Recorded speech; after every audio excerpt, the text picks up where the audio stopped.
Hello and welcome once again to The Blueprints. This is Canada's Conservative Podcast. I'm your host, Jamie Schmale, Member of Parliament for Haliburton, Kawartha Lakes, Brock, with new content for you every single Tuesday, 1:30 p.m. Eastern Time. On today's show, we are talking about the good, the bad, and the ugly of 2023. To come on the show and talk about that and much, much more, we have returning fans, returning guests, returning friends, Kelly McCauley of Edmonton West and Tom Kimmich of Calgary Center. Calgary Shepherd, sorry. Everybody does that. I'm sorry. That's okay. You take up all of Calgary. The big ride in Calgary. All right. Yes, it's a pleasure to be back. I'm hoping one more visit I can get my card punched and get a free coffee. Well, I don't know if I can. Maybe a small coffee. All right. We're talking about the good, the bad, and the ugly. Whole bunch of things have happened this year. I would say a lot on the negative side, but we got to start with the positive. And since I'm the host, I'm going to pick the good, the bad, and the ugly, and you two can kind of fill in what you want to. You agree? Maybe you don't agree.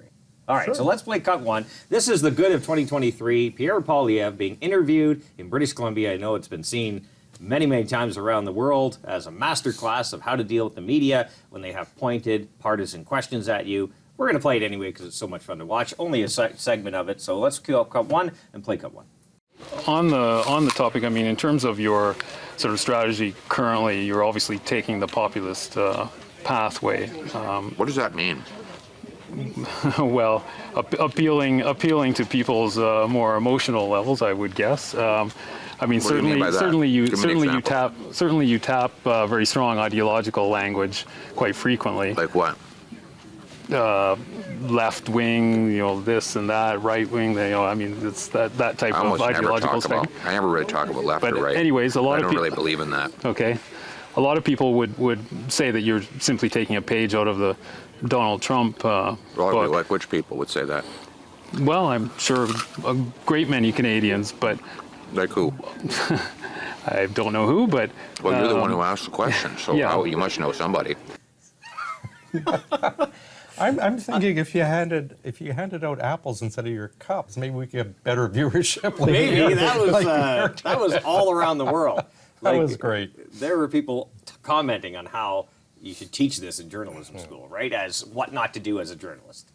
Stop covering your bias with people say, right? Like come out with facts and stop trying to promote that narrative. Well, you should come with questions that actually make sense, as opposed to having a pre-written idea or an article written and then trying to insert things in. And that was a perfect example, because what Pierre's told us too is that he didn't even know he's being recorded.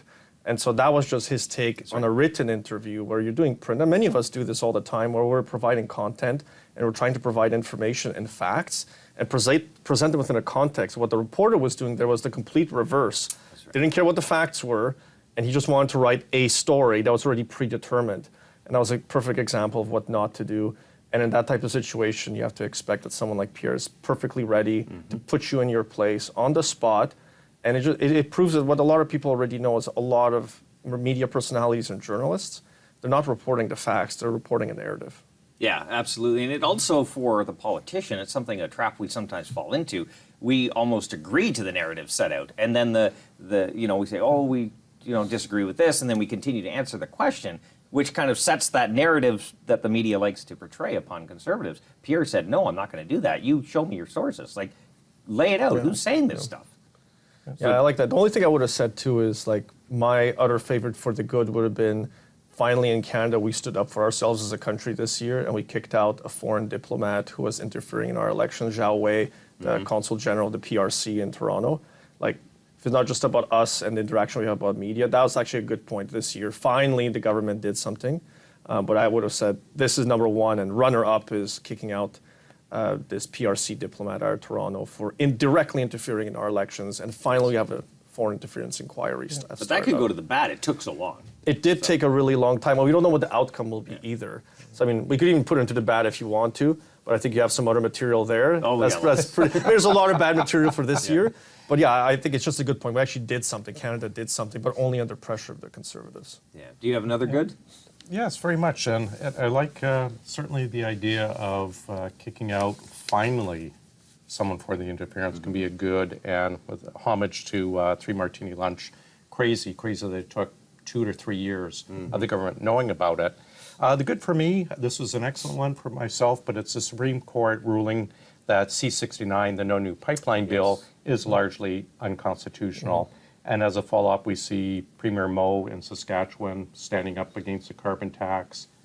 And we see the Liberals starting to crumble on the carbon tax, actually even bowing to do carve-outs for certainly political reasons to show up support in Atlantic Canada, but also it's largely admitting carbon tax does not work. But Supreme Court saying C-69, the no new pipeline bill, largely unconstitutional because it's provincial jurisdiction, resource development. So big victory for Alberta and for Saskatchewan and the prosperity of the country. And we have a newly elected premier in Northwest Territories coming out against it, Indigenous communities from all across the country. Taking the government to court over. That's right.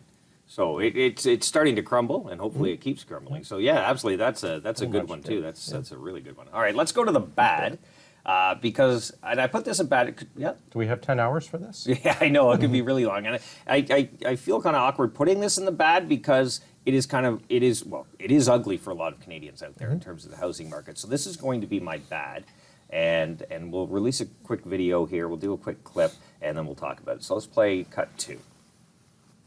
A Liberal government will prioritize significant new investment in affordable housing. For too long, a first home has been out of reach for far too many.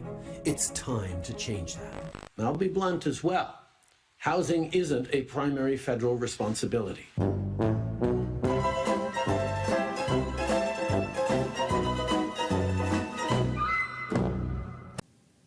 Yeah, as we all know, the housing market for young people, to those retiring, it's just got harder and harder. Like, people are struggling beyond belief right now. Yeah, well, you see rents have doubled for one bedrooms across most markets in Canada. It takes more than twice as much in terms of down payment. The average price of a home is doubled since 2015. But in some areas, like single family home, like a family detached home, has shot up in price. So a lot of people were saving for years. You can't save fast enough with the down payments going up. And that just gets you 5% in. And then you're paying CMHC a premium to insure your bank or your borrower. And you basically lose the equity in your home because the difference happens if there's a sale, you'll basically be wiped out. And so for a lot of people, it's really difficult. I hear it in my riding all the time when I travel. The Uber drivers and Lyft drivers, I ask every single one of them, everybody's struggling. Everything's more expensive than it used to be. And the price increases month to month. It just, people look at it and they have that sticker shock, and it's really bad. Yeah, absolutely. And shrinkflation on top of that, not getting near as much what you used to in a package of whatever you're buying. Do you agree with that bad, or? Well, very much. Like the housing crisis, it is incredible how it is punishing people across the country, and rent as well. Like you can't get into $1 million, $2 million starter home in Toronto, so you have to look at a $3,800, $4,000 a month rent. That's right. Right. And parking on top of that. Young people, well-to-do people are completely priced out of the market. And the government has done nothing. They throw out a few announcements, stand in front of a open pit saying this will be housing one day, but we're not getting the houses built. We are massively behind in what we need to do to build for the population we had 5 years ago, much less what we have now, much less what we're planning on bringing in. Yeah. It's catastrophic for young people. I hear it from my son's friends. Both my boys are at the age where they're starting to save for a house. And it's the same message among all of their friends. We will never be able to afford a house in Canada. It's taken away hope for the young generation. Yeah. I think one of the worst parts is the working poor. That's right. People who earn strong incomes, who should be able to buy and getting out of the rental market, and they're just not. They're just looking at the prices and they think it's impossible. They're not going to be able to do it. And these are the ones also visiting the food banks in that's right. numbers. Yes, and record it's numbers. not just the working poor; it's the working middle class cannot afford. I mean, was it 2 million Canadians in a month? Yeah. That's incredible. And you consider numbers. we have 15, 16 million households. That's 1 out of every 7. 14% of Canadians are visiting a food bank. Especially first-time users. You think about the threshold that you have to cross to get somebody to, for the first time in their lives, maybe adult lives, go to a food bank. Like that's a pretty. I know people used to donate to food banks. We're now using the food bank. That's a new change that I haven't experienced. Like that's new last 2 years. That's really been ramping up. Yeah, it's completely awful. The only thing I was going to say about the bad, and it's maybe a little more like inside Ottawa baseball, but really affects the work that we do, is like Zoom Parliament is now permanent, right? The hybridization. And every single other national parliament all over the world has stopped doing it. They basically abandoned it. But the Liberals here forced it through, made it mandatory. And housing definitely on the bad side is number one. But the Zoom parliament, long term, is really bad for voters and Canadians. Because if you want your government to be held accountable for the decisions and information just to be like drawn out, and we are very good at drawing that information and making it as public as we can possibly make it. That's how we get all these stats on housing, because we pull it out of the government bit by bit, drip by drip, and then you can create a story. And that's how our leader, Pierre Poilievre, has been able to make this huge video on YouTube, 15 minutes explaining the entire housing crisis very clearly using the government's own stat, not our information, the government's own statistic that tells the narrative, tells the story itself. And anybody who doesn't believe us can just go and see the stats are right there. There's great cause and effect, right? Exactly. Cause and effect. And Zoom Parliament makes it a lot more difficult. It's harder to hold ministers accountable. That was the big debate in the United Kingdom when they were considering keeping it or not, and there was general consensus, no, this allows ministers to hide information, not respond. Do you think this is because the Liberals just think of the moment? They don't think of going forward. They just think they're always in power, so they can kind of mail it in, so to speak, and using Zoom Parliament. They don't think about what happens down the road? The Liberals in this country are not institution builders. They don't build things. They divide. So like dividing people requires them to destroy relationships, destroy trust. And they don't think about it. Everything is in the moment, and they're in the we need to keep power at any cost mode. And to save Justin Trudeau and to save his job, they're willing to burn down any institution, damage any department, and damage the hopes of millions of Canadians who want to own their own home someday. They're willing to say and do whatever it takes. And all the stuff we're doing now, we're wasting precious time. Like, people don't get years back of their lives. So if you're in your 20s and early 30s and you're saving, and now you're told, you're going to need another 4 to 5 years of saving, you're talking like, that's a long time in someone's life to tell them you got to wait more time. And they just don't care. That's why I don't think they care about Zoom Parliament. For them, it's like, it's a future thought. Zoom is very beneficial to Liberals, allows them to take away accountability. Like yesterday we saw one of the people at the center of the $1 billion Liberal Green slush fund who apparently funneled money in to an organization to name a trusteeship or a fellowship after herself. Under questioning, under Zoom questioning, she just got up and walked off the screen. Yesterday, we had an operations committee, we had someone in the middle of the Arrive-Can scandal. Could not get his computer to work. Meeting canceled. Whereas, we used to have them in person. They couldn't get out and walk out. But that ties into my bad.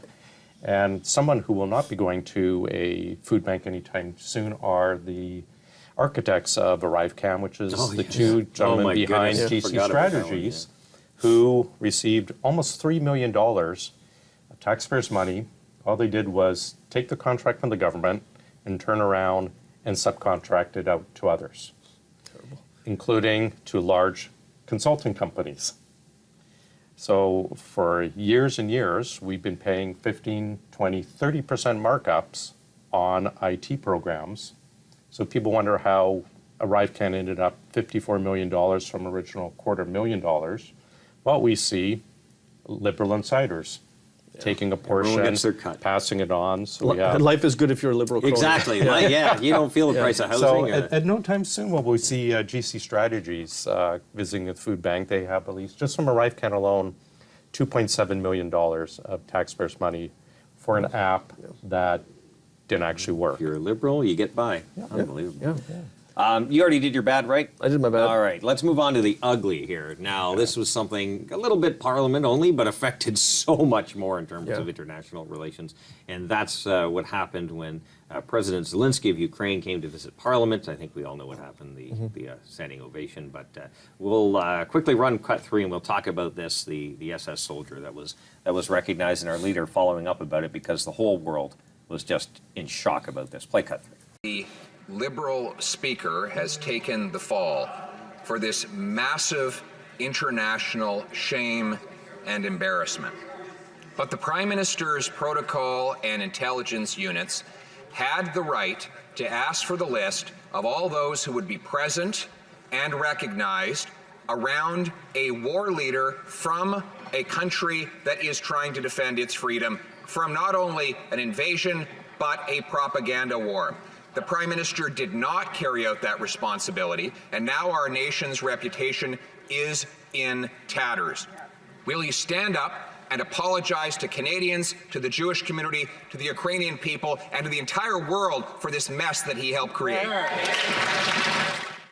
What do you guys think? That was awful. Yeah, it was an international embarrassment. We embarrassed both ourselves and we embarrassed President Zelensky as well. Like, you know, beside the part of like just the basic security in the building, which is when we just had President Joe Biden earlier in the year come here, and we all saw the Secret Service for weeks. We had all this extra security around, and tend to be told that basically nobody verified anybody's names, nobody was checked up on, Speaker's office didn't do it, the Prime Minister's office didn't do it, and everybody claimed that nobody knew anything. And one, it's just impossible, it's hard to believe. But second part, like we know it's false because one of our members of parliament, that was his job during the Harper years, was to check the lists over. And now Brandon Leslie is a member of parliament for one of the Southern Manitoba ridings, Portage-Lisker, and he literally made a video explaining like this was his job, to verify every name on every list of every person that was a guest, especially at moments like this. We damaged ourselves internationally. Canada's reputation, I don't think, is at a lower point than it's ever been in the last 50, 60 years. And then we also damaged our ally, President Zelensky of Ukraine. He personally has been doing work for 3 years trying to bridge the gap, that reconciliation work over wartime abuses and crimes and ethnic cleansing that were committed in those provinces, which are now western provinces of Ukraine, and then with the president of Poland. And that reconciliation work is basically 3 years of work in domestic politics in Ukraine that we Canadians just threw it away. And it could have been just avoided if somebody just checked the list. And it's on the Liberal Speaker, it's on the Prime Minister's office. The Prime Minister bears entirely the responsibility for what happened. It didn't need to happen. We didn't need to embarrass an ally of ours. This is a Liberal. It's never the Prime Minister's fault. Well, of course not. Did you want to comment on that before we get to your two? Yeah, and I agree with Tom. uglies? I mean, the whole situation was certainly ugly. When President Zelensky was there, the Prime Minister made a embarrassingly partisan speech in the House, making it all about the Prime Minister himself, not about the Canadian people's, our heritage, our support for Ukraine. He made it about himself. That's right. Then we see the debacle here, and we saw, I wish the government acted as fast on housing as they acted as fast to shove the Speaker under the bus. Yeah. I do not accept that he did that on his own. No. Past people who work for the PMO made it very clear every single That's right. visitor is vetted. That's right. The government knew, and yet they let it happen. And it's shameful, and it's quite interesting. Quite a few Liberals were tweeting out pictures of themselves. That's right. They were. Yes, they were. Yeah, that's right. And this gentleman, Yeah. and yet, the very next day, we're the real friends of Ukraine.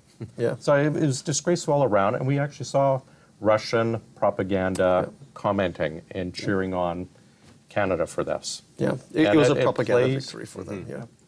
All right. Do you guys have your uglies of 2023? I agree with yours. I think Kelly had one. was of it? his. Oh, yeah. I've right. got, it's Kelly's a got an perpetual ugly. Actually, this is a crazy ugly. Okay. Every year, gold medal winner is defense procurement. Oh, yes. And the Liberals have messed this up this year. There's so many to choose from, but I think my favorite has to be the fixed-wing search and rescue. Politically, the Kingfisher, politically chosen, over-modified by the government, so modified, in fact, that it's not certified to fly in parts of Canada, cannot take off from certain parts of Canada, well over budget, and nothing delivered. And years late, and we're still figuring out what we are going to do with the CC-295. Sounds like So- a Liberal victory to me. Billions spent for a plane that cannot fly, and if it did fly, we'd have to send search and rescue planes out looking for the search and rescue plane. Eventually. Just a typical Canadian disaster. Runner-up to that, of course, now is government taxpayers giving a gift for almost $500 million to Irving Shipyard for infrastructure improvements, even though the original shipbuilding contract done by the Conservative government stated specifically no federal government taxpayer money for infrastructure improvement. We are so far behind, tens and tens of billions of dollars over budget now with the Liberals, and now an extra $500 million gift to one of the wealthiest families in the country. So it's not checks to millionaires, it's $500 million to billionaires, courtesy of the taxpayers and liberal ineptness. And we didn't even get into the green slush fund yet either. So No, that's true. Well, Yeah, defense procurement, green slush fund procurement. It's what I know. We joke about it. It's a self-licking ice cream cone in government. It just loves itself and it just spends on itself. It just spends entirely forever. And never enough. No. yeah, and it's what's it's never enough. Yeah, what's the real kick in the gut, I think, is we've heard stories about our armed forces overseas having to buy their own food. In Canada, they're going through GoFundMe, Kickstarter campaigns to raise money to feed themselves. They're buying their own helmets, their own boots. But here's $500 million for one of Canada's wealthiest families and corporations in violation of a contract. Yeah. It doesn't end with this government. No, it doesn't. Our military are out there buying their own boots, fundraising so that they can feed their families. But we have taxpayers' largesse for liberal insiders. Yeah. Yeah, well, that was the good, the bad, the ugly of 2023. I always give the guests the last word, so I don't know which one of you two want to start. I will just say thanks for joining us and Merry Christmas to both of your viewers. You too. I was just gonna say Merry Christmas, and I'm glad in this country we can still wish each other Merry Christmas. couldn't agree with you more of that. Thank you, gentlemen. Tom Comich, Member of Parliament for Calgary Shepherd, also Kelly McCauley, Member of Parliament for Edmonton West, Edmonton Mall. We appreciate their time. We appreciate yours as well. The good, the bad, the ugly of 2023. Please like, comment, subscribe, and share this program. Tell your friends about it. They can download it on platforms like CastBox, iTunes, Google Play, and Spotify. Remember, news content every single Tuesday, 1:30 p.m. Eastern Time. Until next week, remember, low taxes, less government, more freedom. That's the blueprint.